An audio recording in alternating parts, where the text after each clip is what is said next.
just wanted to make a few comments. One was to let people know about the Tibetan nuns calendar. There's a basket downstairs and some calendars down there. And the Tibetan Nuns Project has been a wonderful, what I can say, not assistance, but force behind the education of the Tibetan nuns. Because when I first went to India, the nuns basically did recitations and they didn't study very much. And His Holiness was really started to begin to encourage them to study. And of course, they didn't have nunneries and they didn't have money. And so the Tibetan Nuns Project began, and it was begun by His Holiness's sister-in-law, Rinchen Kandrola, and also Betsy Napper, who is a PhD from University of Virginia, and also Philippa Russell, who's a longtime person who lived in Dharamsala. And so they put together this project to really help the Tibetan nuns, and it's been incredibly beneficial in starting so many new nunneries in India, and also helping the ones that already existed. And one thing I especially like about what they do is while they say that nuns may have individual benefactors, in actual fact all the money goes to the group, and so everybody is treated equally in the group. In the monasteries this is not necessarily the case, but in the nunneries they set it up this way, which I think is really, really good. And so anyway, to let you know that the calendars are here, and they support the TNP, and any way you want to help them is very welcome. They're also, one of the nunneries I know is looking for an English teacher for a year, a volunteer to go. So if anybody wants to do it, or if you know somebody who's just kind of, a young person who's not quite sure what to do with their life for a year, and wants to live in the middle of nowhere in India. But it's a fantastic opportunity, to stay with the nuns and be in that Dharma community is really quite wonderful. So I just wanted to mention that. And then this morning I just happened to pick up, I'm doing some research into something, and I was reading in one of Jeffrey Hopkins' books, and I just started skimming the earlier part. And he was talking about something that pertained a little bit to the question you asked yesterday about, we hear about the deities, and then we hear about the lamas, and the lamas are glorified, but we're not quite sure what they are, and all. And I find what Jeffrey writes so refreshing, because maybe because we have some of the same impressions. Or same ideas, and these aren't particular things that you go around saying in a community full of Tibetans. But one of the things he said straight out, of course this is a book in English, I don't know how many Tibetans are going to read it, but he said that it is not a culture of the middle way, it's a culture of extremes. So he was saying that on one hand there is this extreme devotion and divinity, and Jetson Kappa not only spoke to Manjushri but was actually Manjushri, and was going through this as kind of a stage play for us. And these things, in Tibet, you have so many self-arisen images and statues that talk, and people that, are incarnations of Buddhas, and all these kinds of things, And on the other hand, in the educational system, you have this incredible emphasis on reasoning. And not having blind belief and blind devotion, but really using reasoning. And so here's, I think, where Jeffrey said, it's really a culture of extremes, because both of these are really pushed.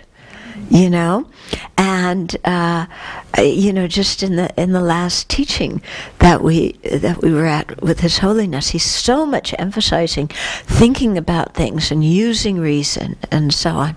But then, as soon as you cross, you know, one little line into Tantra or into other things, then it's this thing of belief and the or devotion, or everything's imbued with divinity, and you're expected to believe it, you know, without any kind of questioning. And so Jeffrey was saying, you know, on one hand, this imbuing everything with, well, not everything, but some things and some people with divinity really is inspiring in the culture and in the practice. But in another way, it also, and I've felt this for a long time, is it also makes it, it also can be discouraging. So, you know, on one hand, imbuing everything with divinity is very inspiring, and you really feel, oh, the Buddhas and Bodhisattvas are present, and here it is, and it's real, and it's true. On the other hand, if you look and you say, well, all these people were born with realization, so what hope is there for me? You know? And so in one way it can be very discouraging for the average person who is not born as part of this higher social class of incarnates. So it's just interesting to speak about that. And Jeffrey also was talking about, in terms of Jay Rinpoche, that Jeffrey feels that by, you know, although it's wonderful to say that Lama Tsongkhapa Jay Rinpoche is, you know, Manjushri, in one way that obscures what he did as a human being. And if you look at his life, it's just phenomenal what he did. And if you look at his texts and his writings and the brilliance of his thought, you know, I mean, it's just something astounding. And when you think of his legacy and how much we owe to not only his scholarship but also his practice, you know, to think that he was a regular person like us who did it actually gives us some energy. Yeah? So I think it, you know,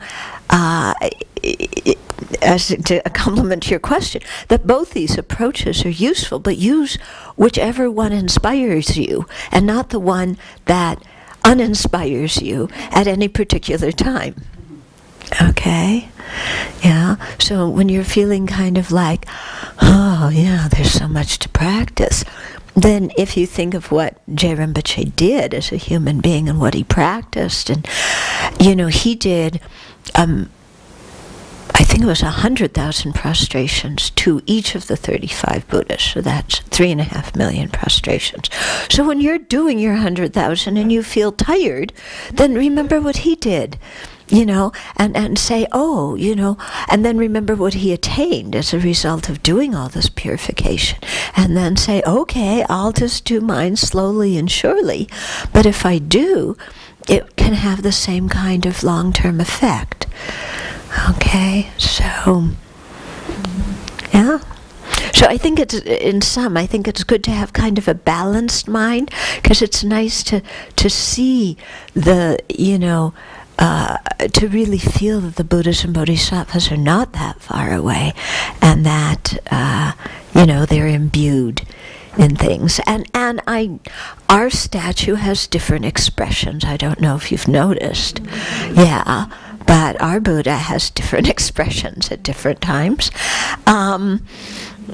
So, you know, in one hand, that can be inspiring, but then don't forget the importance of really studying and thinking about the material and putting it into practice yourself. Yeah, and don't just get lost in kind of devotion. Because devotion can be very inspiring, but His Holiness always reminds us that praying for things is not what's going to get us the realizations. It's sitting down and exerting effort. Yeah. Okay. Did you have a comment? Okay. Okay. So we'll start today. We'll do the usual Venerable Sumkhe, homage to the Buddha and mandala offering and everything, and then we'll have a period of silent meditation, and then I'll speak a little bit. So we'll begin on page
let's pull our mind out of our day-to-day way of thinking about so many small things that need to get done or that we want or whatever, just for this day. And let's stretch our mind to really think about infinite time and also infinite living beings, as well as our infinite potential.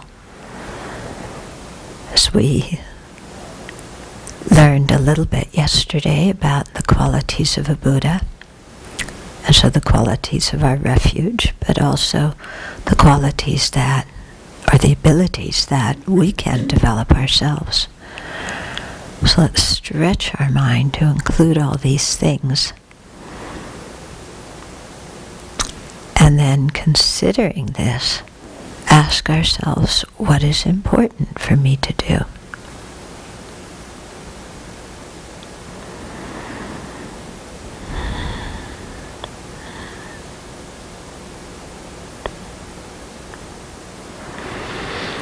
So when there's beginningless lifetimes, all caused by afflictions and karma,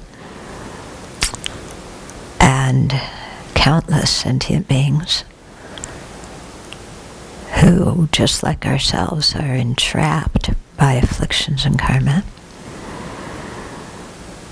And when we have this opportunity or possibility to develop our capacity limitlessly, then it seems that the most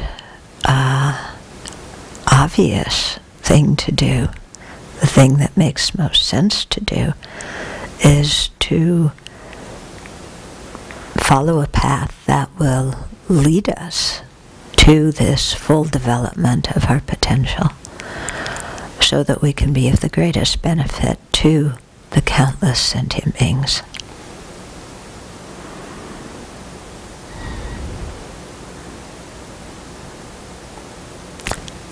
And so, even though all this may seem very big and countless and infinite, it's just as real as our usual narrow way of thinking about, I want this right now. In fact, it's actually more realistic, because so often our day-to-day mind,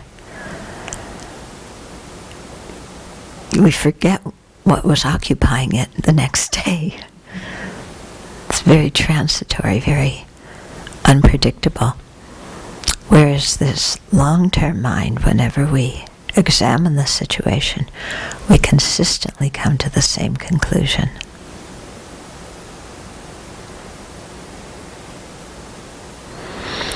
So in this way, remember the altruistic intention and the aspiration to attain full awakening.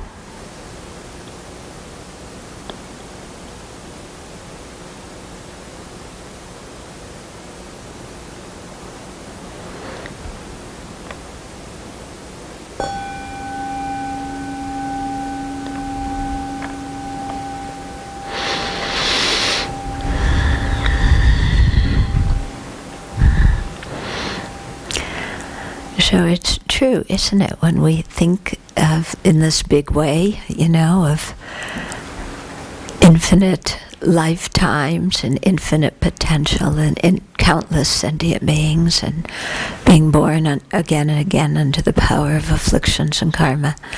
Whenever we think about that situation, we always come to the same conclusion, don't we? Yeah, bodhicitta just seems the most obvious thing to do. We never come to the conclusion of, well, because this is the situation, I think I'm going to go play poker tonight.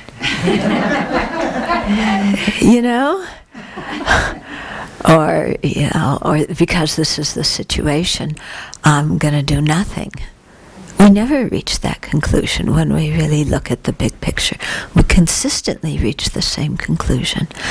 But on a day-to-day basis, when we're involved in all our teeny, tiny, minuscule things that seem like they're as important, or if not important, more important than this other big view that we just came out of. But our tiny things of, what do I feel like doing today? And what's going to make me happy today? Yeah. Whenever we look at those things, we always come out with different answers, don't we? Yeah. What do I feel like doing today? Oh, I feel like sleeping all day. No, I feel like going cross-country skiing. No, I feel like studying. No, I want to go play miniature golf. Oh, I want to watch TV. I mean, it's true, isn't it? When we ask ourselves on a day-to-day basis, what do I feel like doing? We always have a different answer. Our mind is totally fickle. Unstable. Isn't it? Yeah, from day to day, what do I feel like doing? It's like all over the place. Yeah? So, listening to that mind that has no consistency and that is so narrow, that's not going to lead us in a good direction, is it?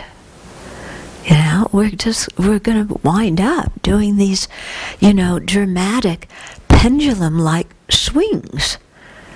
Yeah, Lama Yeshe used to say we have yo-yo mind, up and down and up and down and up and this is really the case, isn't it? Mind's like a yo-yo. What we feel like doing from one day to the next, totally different. And so when you do retreat over a period of time in conditions where, there's not a lot of other stuff going on in your environment, you see this so clearly. You're sitting at the breakfast table at 7:30 every morning.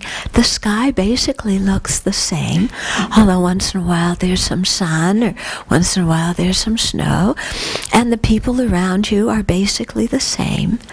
And one day you are elated and you feel like you're going to become Buddha soon, and the next day you just want to get out of here because you're fed up. And the next day, you love everybody in the community and you want to go around hugging them. And the day after that, you want to go in your room and close the door and not talk to anybody. And you see this so clearly when you do retreat, and how whatever we're experiencing at one moment seems like the ultimate reality that we're always going to feel. Because we don't have to wait to be old to have dementia.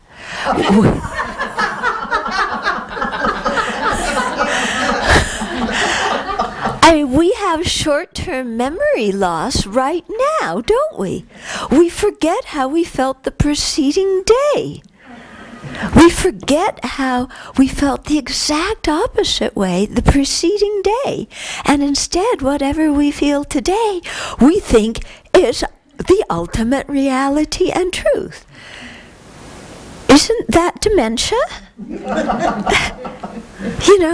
Short-term memory loss. No stability. This is us.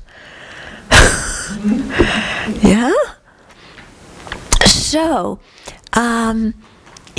this is something to really kind of realize and then, take into account when we watch how we go from one extreme to the other on a day-to-day basis. And then maybe step back and not believe everything we think. And step back and regain our memory and say, well, yesterday I felt the opposite way. So maybe what I'm feeling today is not some absolute truth. Yeah. And maybe I have to learn how to discriminate what is an accurate emotion and what is an inaccurate emotion. so that I'm not just buffeted around by my emotions all the time. No, but if I can actually learn to discriminate which are beneficial and accurate emotions and which aren't, then I can steer my mind in a good direction. So I'm not like a yo-yo all the time. Yeah?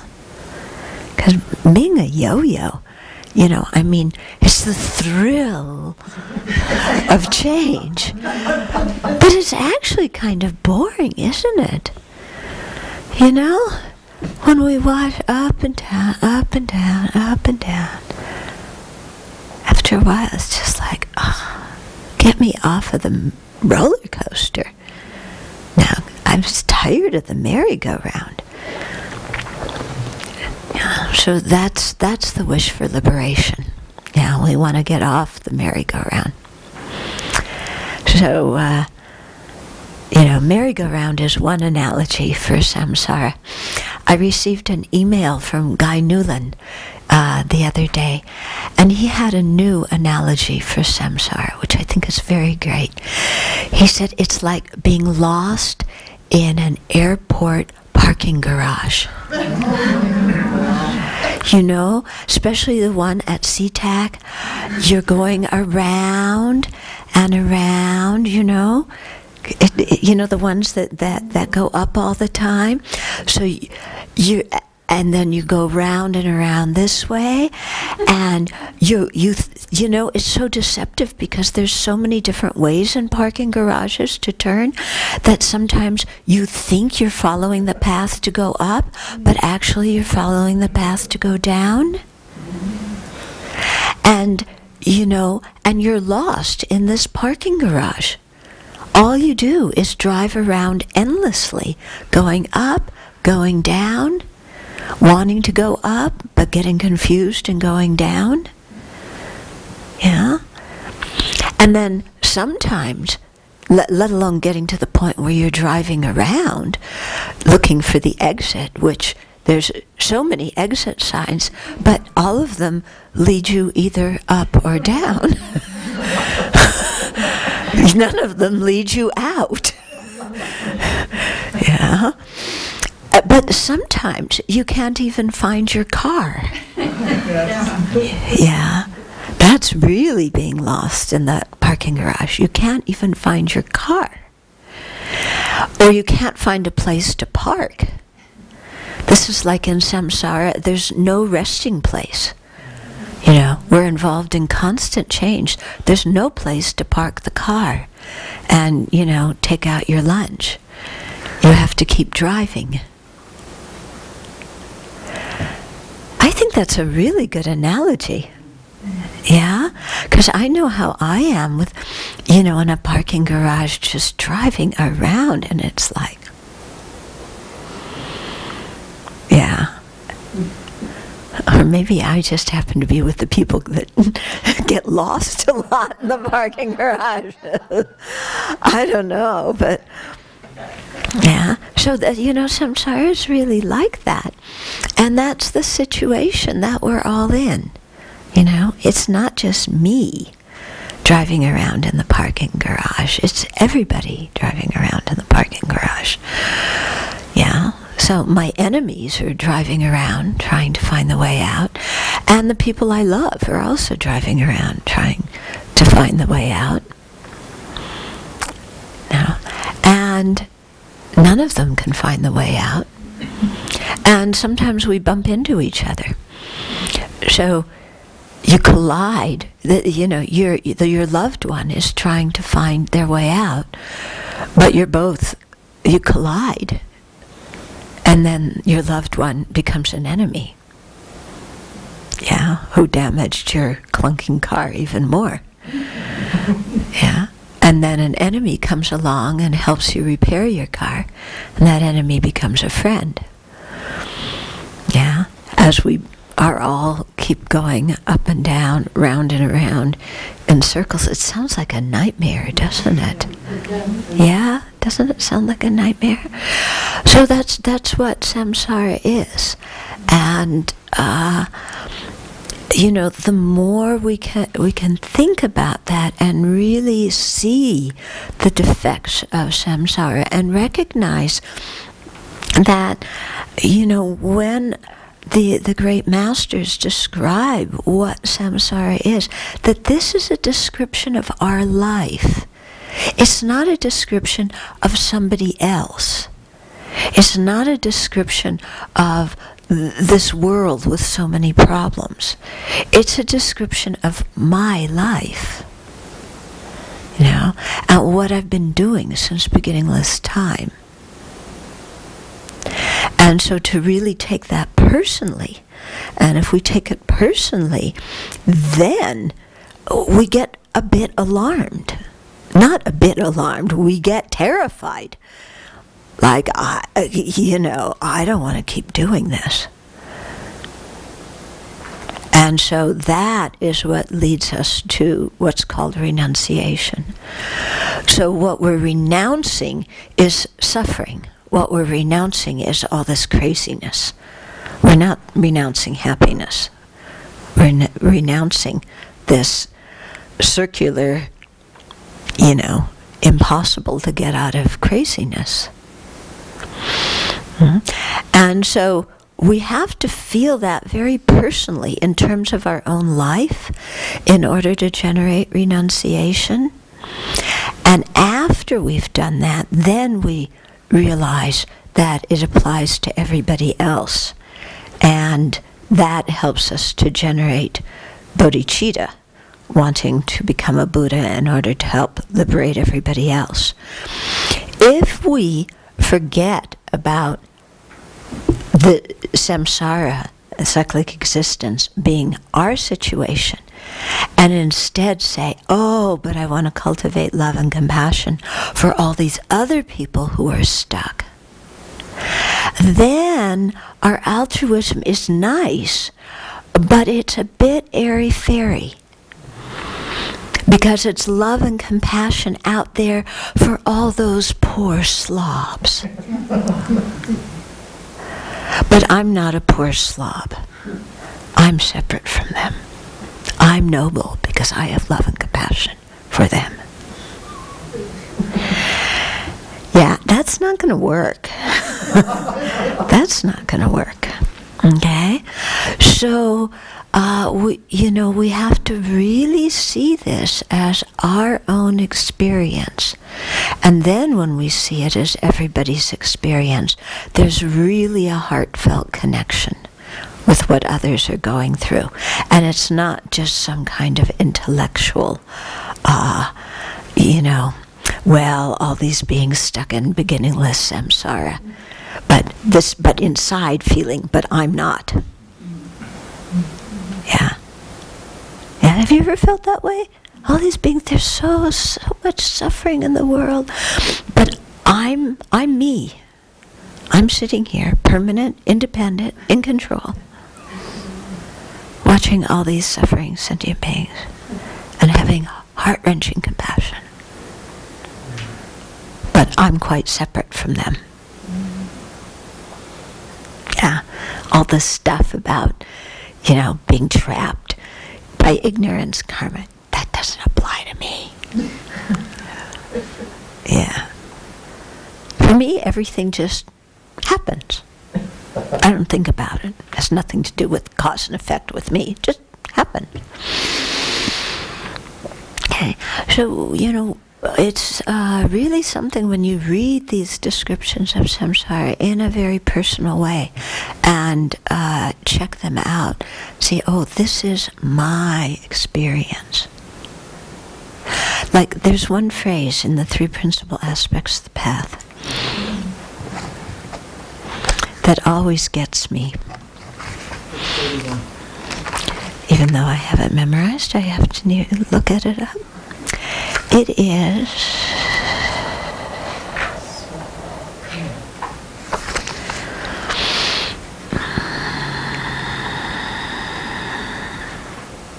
it's the one about, for you embodied beings bound by the craving for existence. those few words for you embodied beings bound by the craving for existence. So Jason Koppa's talking to us here. So you think embodied being. What does that mean? Somebody who has a body. Yeah, I have a body. Yeah, my body gives me a lot of pleasure. I can have good food, I have sex, I lie on the beach, have an attractive body. Yeah, I'm an embodied being. That's not so bad. But think about it. Think about it a little bit more. What does an embodied being entail? What does having a body entail? It means that from the moment we're conceived in our mother's womb, we're in the process of aging and dying. It means that we're going to get sick. Because unless we die in the very next moment, sickness comes.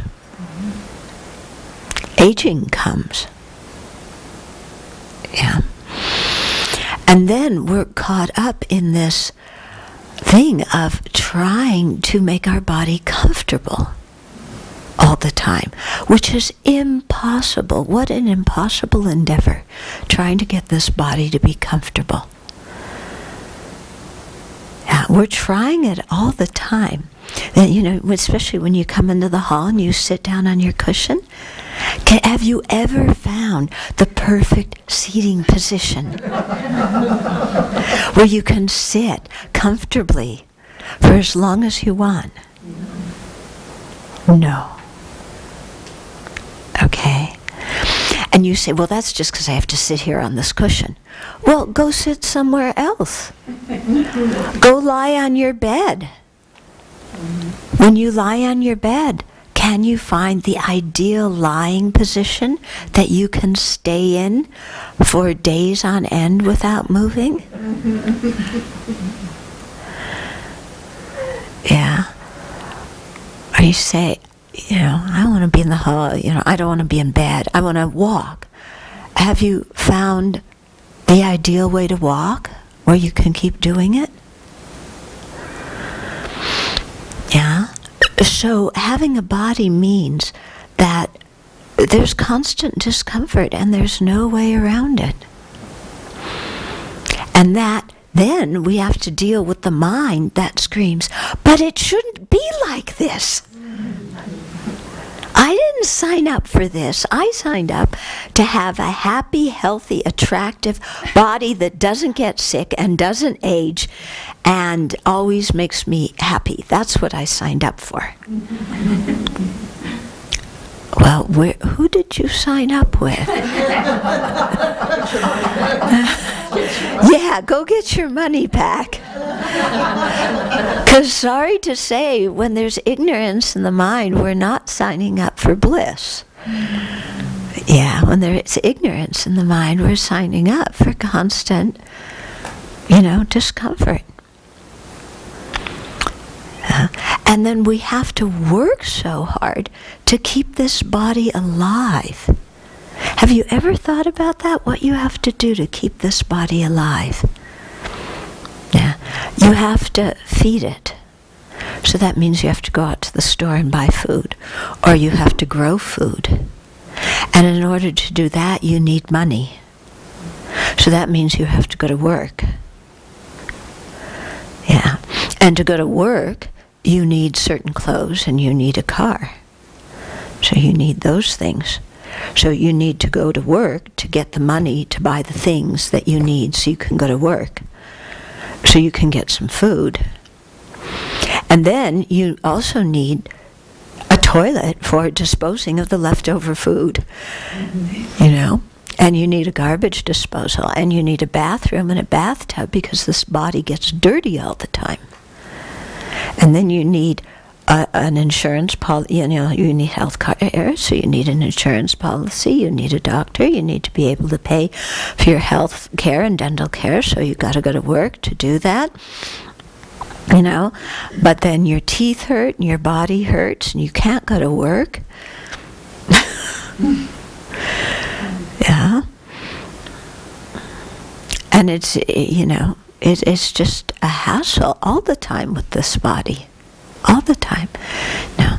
And then we have to go to the gym so that we keep the body healthy. Yeah. Because if we don't exercise, our body's not healthy. If we exercise too much, our body is also not healthy.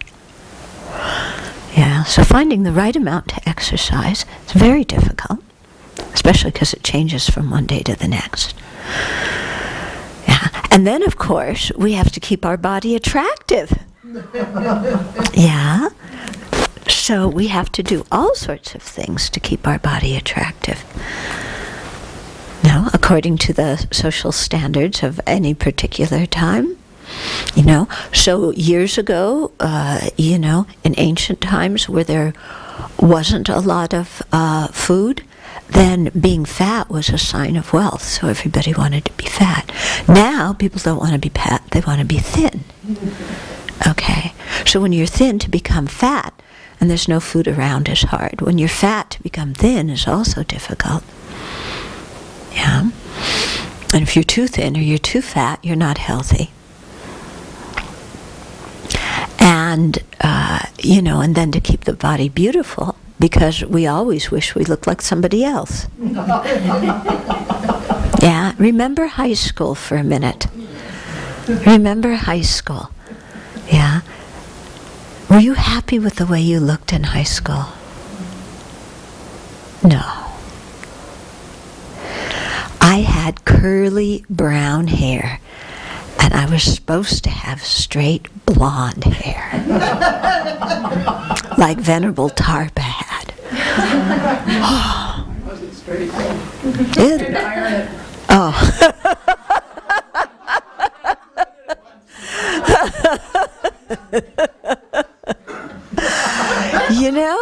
But whatever kind of hair you have, in Singapore they go and have perms because they have straight hair, so they want to have curly hair.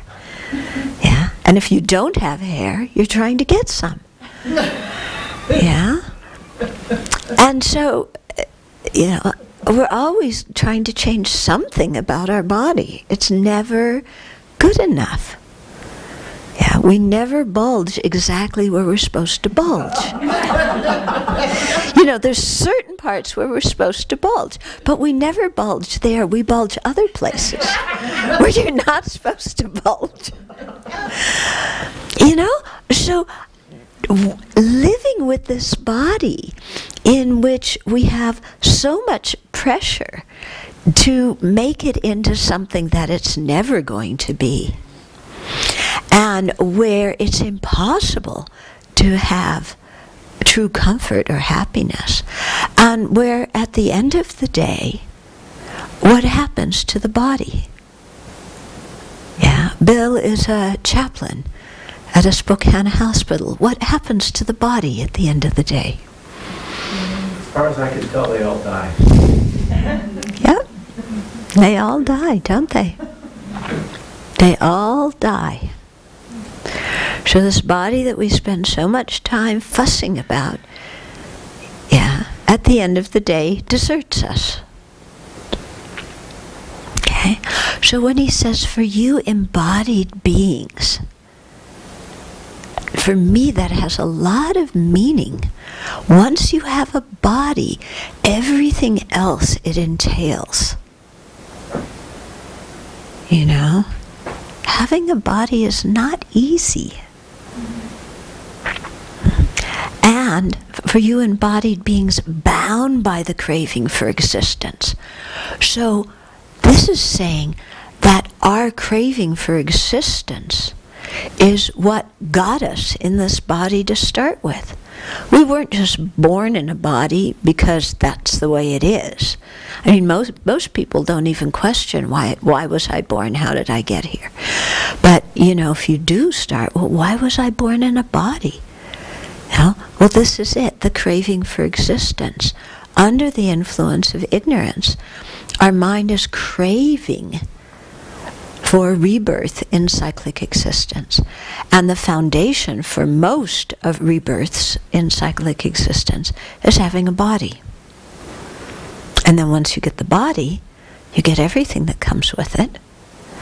And having the body also, I mean, it's the body is the stage for the ripening of a lot of previously created negative karma. Attachment to our present body is what makes us create a lot of negative karma that will ripen in future suffering. So any way you look at it, this body is either involved in the result of which is suffering, or in creating the cause for suffering. Yeah. So when we really think deeply about what this means, then we see, okay, I have a precious human life, which in samsara is good. So I have this human body. I need to keep it healthy. I need to keep it clean. But I shouldn't be fooled and think that this body is my best friend, and that pampering it and indulging it is really going to bring me lasting happiness. Instead, I have to use this body to practice the Dharma, to free myself from the craving for existence, to free myself from ignorance, so that in the future I actually have some choice and I'm not born in this kind of body. Okay? So it's this unusual relationship with the body. I got to keep it clean and I got to keep it healthy, but for a particular purpose, and knowing that this body is never satisfied. Never. I am not going to indulge it, but instead use my time to create the causes to get out of the mental states of craving and ignorance that compel me to take one body after another body after another body. Okay? So that's renunciation. We're renouncing the causes of our suffering and our suffering. Okay? And then when we look around and we see this is everybody else's situation, it's not just me. Yeah, I haven't been singly selected as the one being in samsara. This is everybody's situation. So that really opens up our eyes to hey, wake up. It's not just me. It's everybody. And then in addition, when we think about all these, what everybody means, and we see how all these living beings have been kind to us, repeatedly been kind to us, then automatically arises in our heart a wish to repay that kindness. And that leads to love and compassion and the great resolve and bodhicitta. Okay? So there's two things that we need to meditate on for bodhicitta. One is dukkha, or suffering, which again doesn't refer to the ouch kind of suffering. It refers to being stuck in cyclic existence. And the kindness of others. Okay?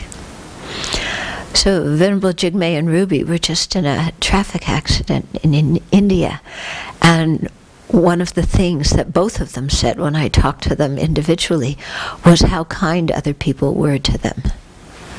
Yeah, all these people who were strangers, they had never met, who did not know them, were so kind and make sure that they were taken care of in many different ways.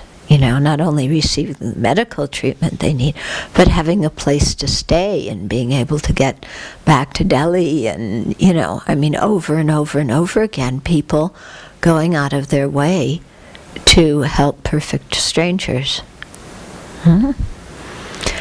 Yeah. Whereas you think, you could have gotten out of that car after a crash and nobody's around and you sit there and then what? You sit by the side of the road in shock, and then what? Nothing, you know? So it's really completely due to the kindness of all these beings who took care of them, you know? And they didn't ask. You know, people just came to help.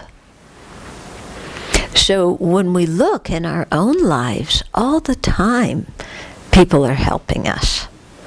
Sometimes we ask for help and they help us. Sometimes we don't need to ask, they just automatically do. Yeah. You know, nobody, I don't know, maybe did any of us go, Zopa's cooking today. Did any of us go to Zopa and request her, please, will you cook lunch for me today? Anybody come and ask you, pretty please cook lunch for me today? Nobody asked her, but she's doing it. Actually, Tracy's doing it today. No, I'm just seeing what she did. Okay. So, you know, we didn't ask, but people just automatically step up to the plate and do it, and we benefit.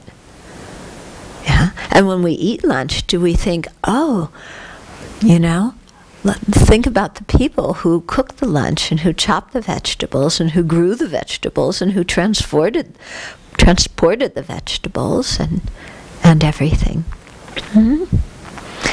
Same way we all got to the Abbey with some kind of vehicle.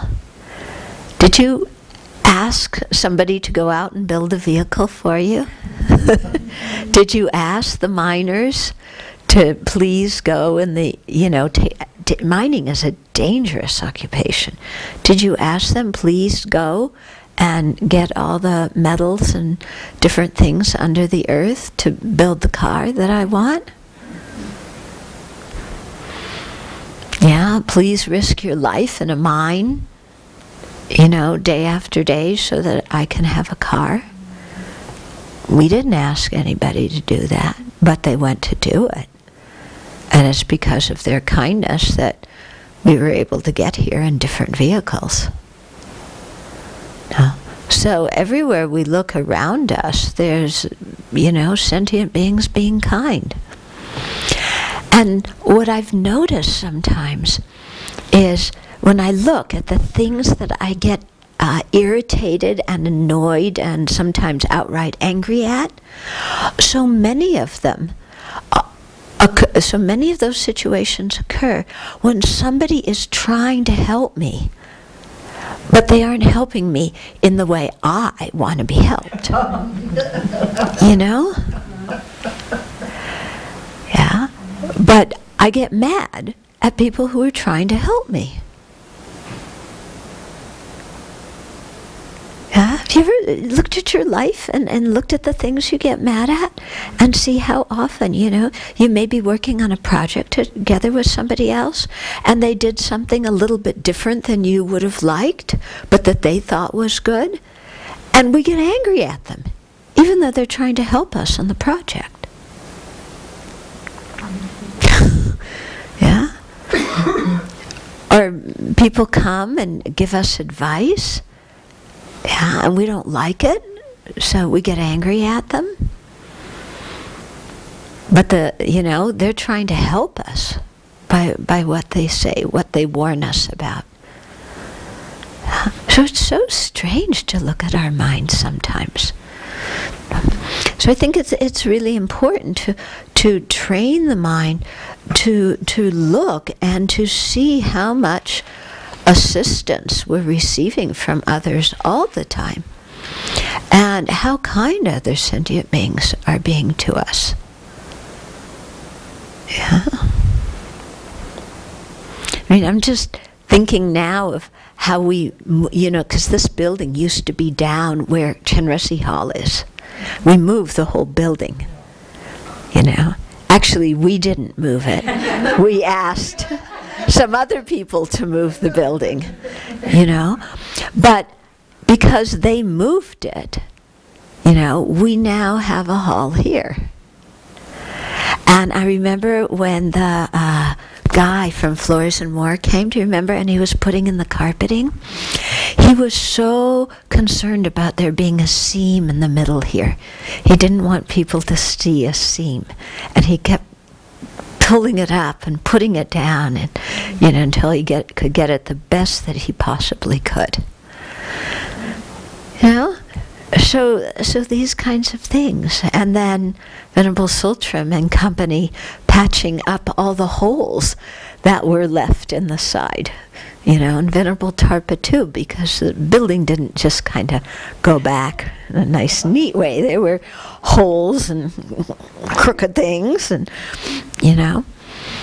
and so many people's energy, put into just moving the building, let alone building it to start with.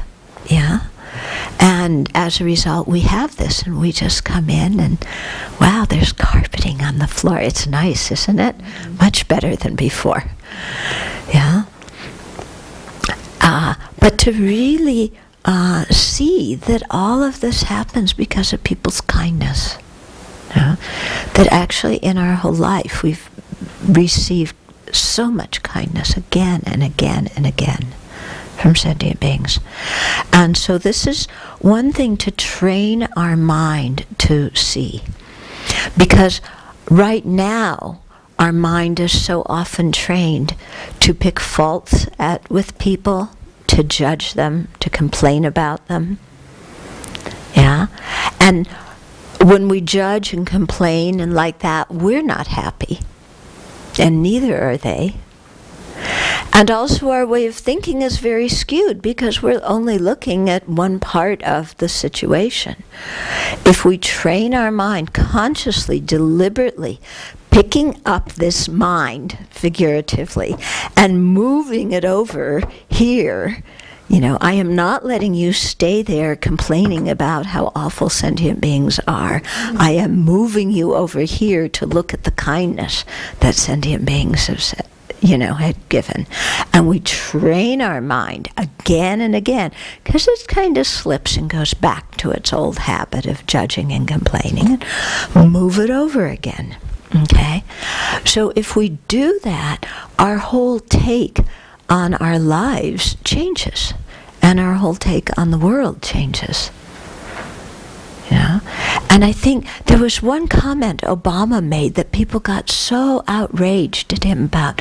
Something about when you're building a building, it isn't just you. Yeah, it isn't you that built it. You didn't build your business. Yeah, you didn't build your business alone. He was completely right. But we want to think, I did it all alone. I'm an independent agent. Nobody else is kind to me.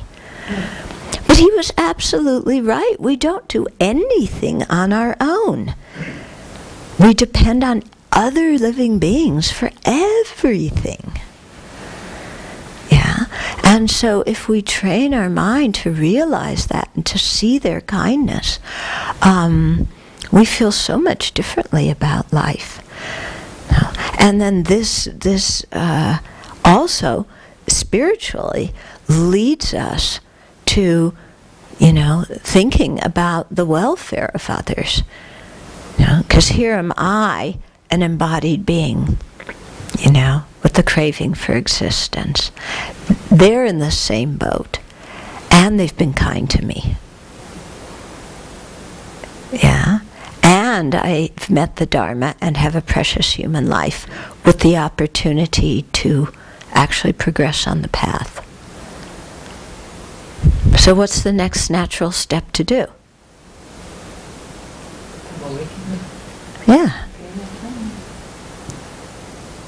To actually engage in the path and transform our mind. So when you see those kinds of things, then the bodhicitta, that aspiration comes in your mind. When you see all that clearly, your conclusion isn't I'm going to have a cup of tea. Your conclusion is, what an amazing opportunity and how much beings have given to me, and look at the situation that we're all in, and I have the opportunity to do something about it, so let's go. Yeah. So we don't have to become Buddha by next week. Yeah. But if we start going in that direction, no, we're going in a worthwhile direction. Okay, so at the beginning of the Vajrasattva practice, when we generate bodhicitta, and so this is what we want to be thinking. Okay, so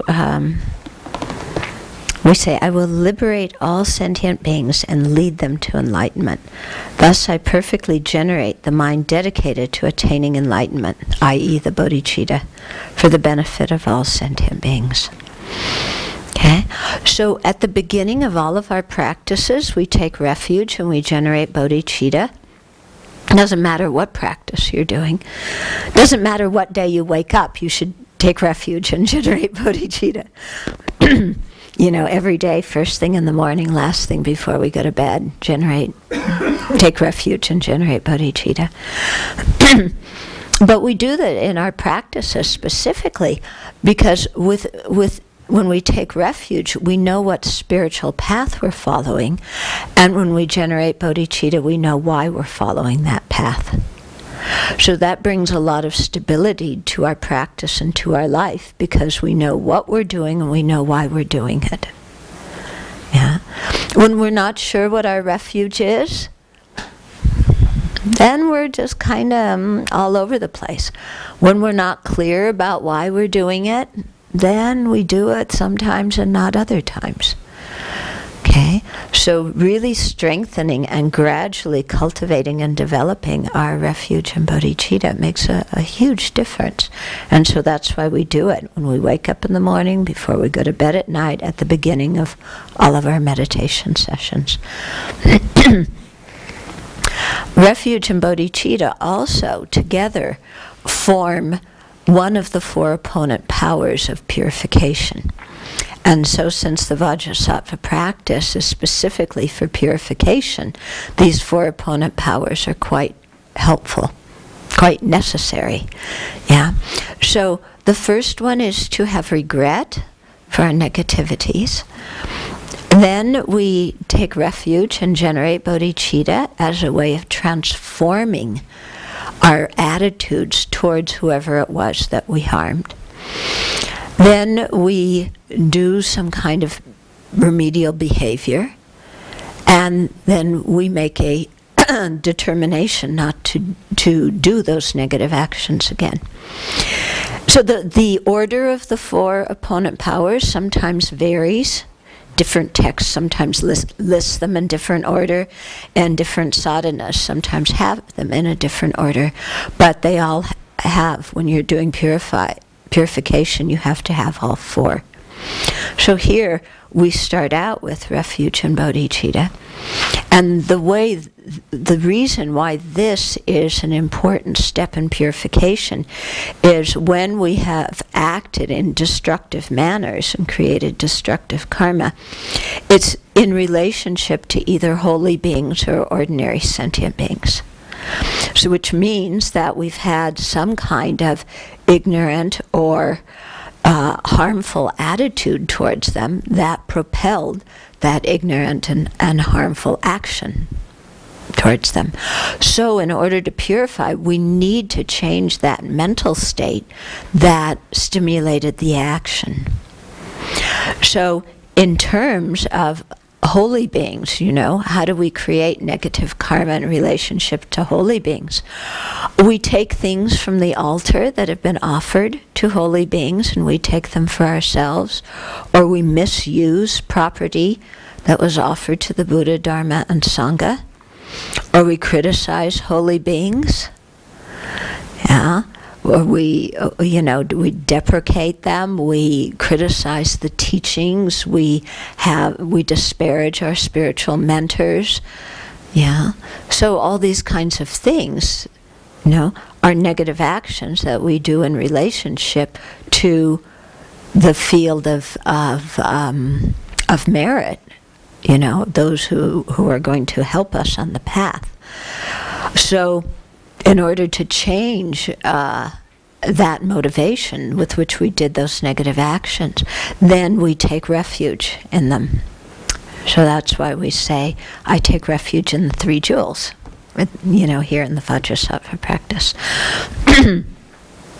Towards ordinary sentient beings, well, we all know how we harm them, We take their stuff, we, interfere in their relationships, we lie to them and, speak harshly and spread our anger like honey all over everybody. You know how you spread honey on a piece of bread?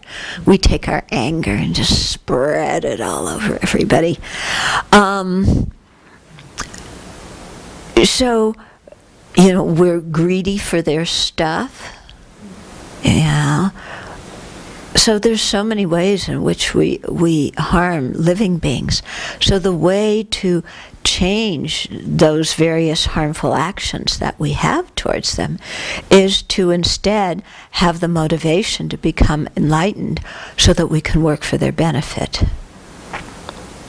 Okay? So this is I call it the power of restoring the relationship, because you're changing your mind and restoring a healthy relationship with either the holy beings or ordinary sentient beings. The standard translation is the power of reliance, because just as we relied on holy beings or ordinary beings, they were the ones in dependence upon which we created negativity. Now we have to rely on the same beings to pull ourselves out of it by transforming our incorrect attitudes. Okay, so that's how refuge and bodhicitta work as part of the purification process. So it's, when you're doing Vajrasattva practice, you're thinking about your various negativities.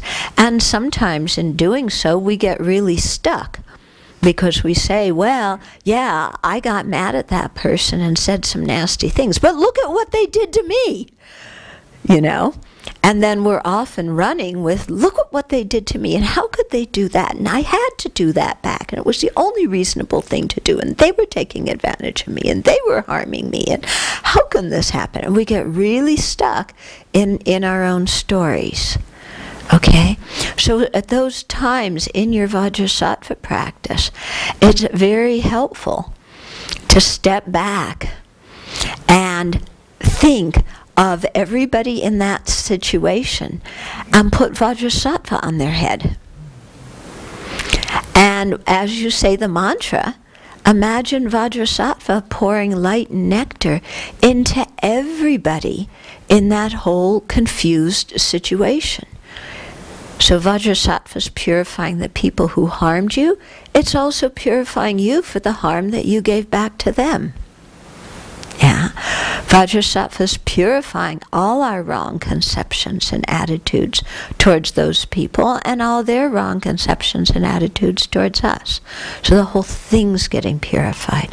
So this is a very good antidote. Those of you who are doing Vajrasattva retreat this winter, remember it. For when you get stuck in trying to purify, but your purification quickly turns to blaming others. Okay, so it's a good way to handle it. Or, if you're emotionally upset about a situation or confused about it, it's very good just think of this, because you're imagining the situation anyway. So put Vajrasattva on everybody's heads and say the mantra and have him purify you and together with everybody else. Okay? That's also a good visualization to do when you think about harmful situations that you can't do anything about. Yeah? So instead of feeling hopeless and helpless, put Vajrasattva on the crowns of everybody in in the situation and do purification. Another way to do that is, in the evening when we do the bowing, which, by the way, please this afternoon explain the visualizations and how to think when we're doing the chanting. But when we're doing the bowing, you imagine everybody else around you, and we're all bowing to the Buddha together, and light from the Buddha is flowing into us, purifying us and everybody else. So I often do this. I mean, after Newtown, not only were the 28 people around me, but the whole town and the whole country, and we were all bowing and purifying together. Now I'm doing it with the Congress of the U.S. As we approach January 1st and, their inability to come to some conclusion to benefit the country, then let's have, what's his name? Eric Cantor, and Ryan, and all the, all these guys, and the president and all these people in Congress. Let's imagine them all there bowing to the Buddha humbly, with humility, purifying. Oh my goodness, Or imagine there they are in Congress, and they're all sitting there reciting Vajrasattva mantra, purifying. Saying, Vajrasattva, I've done so many negative deeds, please help me. I mean, wouldn't that be amazing? So, we could at least imagine it and keep these people in our thoughts and send them some good energy. Yeah? Okay. So, any questions or comments? Anything? Okay, yeah. I did have just a comment when you were talking about the compassion. We can truly cultivate compassion. We don't put ourselves in that arrogant position where everybody else is suffering. Mm-hmm. I've also found that it's a really good antidote when I have compassion for my own situation, that it helps me from falling into that kind of discouragement and despair when I see too. So, because I fall into that when I don't own my own suffering, but when I see that I have the same, like all this horrific thing that's going on, if I put myself beyond that, in that arrogant place, that I've never committed those kind of actions, I don't have that kind of mind, and whatever it is. So recently, with all the world events and looking at all the world wars going on, is to say that I am not beyond that. I have the same afflicted kind of ignorant mind that, if not now, certainly some other time. And to sort of see them as suffering mother sentient beings who have been my mother, and here they are in these situations where they're just killing each other. And I can't stop them, I can't help them. But because I know that I've been there before, I'm trying to build my courage to be able to look at that without falling apart and really feeling like it's such a hopeless situation. Yeah. Very good point. Very good point. Yeah. Because then you see, okay, if I've been there and I can change. That's right. They're there, they can change too.